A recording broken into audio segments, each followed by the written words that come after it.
ഓളങ്ങൾ താളം തല്ലുമ്പോൾ നീലക്കുരുവി നീ എന്തേ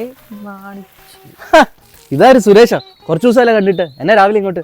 ഓ ചുമ്മാ വെറുതെ. നീ രാവിലെ ആൻസിനെ വിളിച്ചിരുന്നു. നിങ്ങളെ വിളിച്ചിട്ട് കിട്ടണ്ടേ? എന്നിട്ട് അവളെന്നാ പറഞ്ഞു? രാവിലെ എന്നെ അച്ഛൻ വെള്ളമടി ഉറങ്ങിയെന്ന് പറഞ്ഞു. ഇവിടെ വന്നപ്പോഴല്ലേ മനസ്സിലായി ഈ വെള്ളമടിയാന്നുള്ള കാര്യം.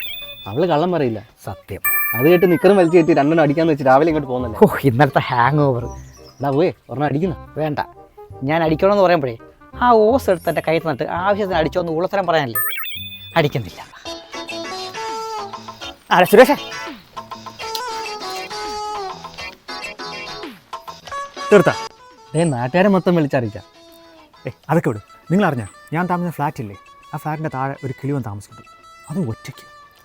സിംഗത്തിൻ്റെ ആളിലേക്കാണ് തല വെച്ച് കൊടുത്തത്. ആ പാവം പെങ്കൊച്ചറിഞ്ഞ. ഞാൻ ആ ടൈപ്പല്ല. നിങ്ങൾക്കറിയാമോ, ഇതുവരെ കല്യാണം കഴിഞ്ഞിട്ട് ഒരു പെണ്ണ് മൂത്തിൽ ഞാൻ നോക്കിയിട്ടില്ല. ആ ഒരേ ഒരു പെണ്ണാരാന്നറിയാം, ഇവന്റെ ഭാര്യ. ഇവനാരും എത്തി വലി നോക്കുന്നത്. എടാ അവള് ആര്? ഞാൻ പറഞ്ഞില്ല, പുതിയ താമസക്കാരി. ആ സ്റ്റെല്ല, ഹായ്. എന്താ എവിടെ? ഈ വീട്ടിൽ താമസിക്കുന്ന ആൻസി എന്റെ കൂട്ടുകാരെ, ഞങ്ങൾ ഒരുമിച്ച് നാട്ടിൽ പഠിച്ചതാ.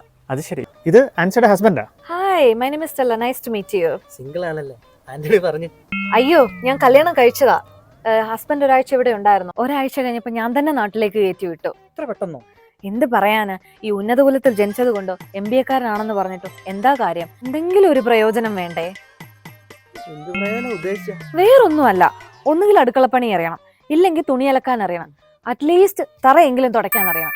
ഇതൊന്നും അറിയാത്ത ഒരാളെ ഞാൻ കയ്യോടെ കയറ്റി വിട്ടു. സ്റ്റെല്ല, അതല്ലേ അതിന്റെ ഒരു ഇത്.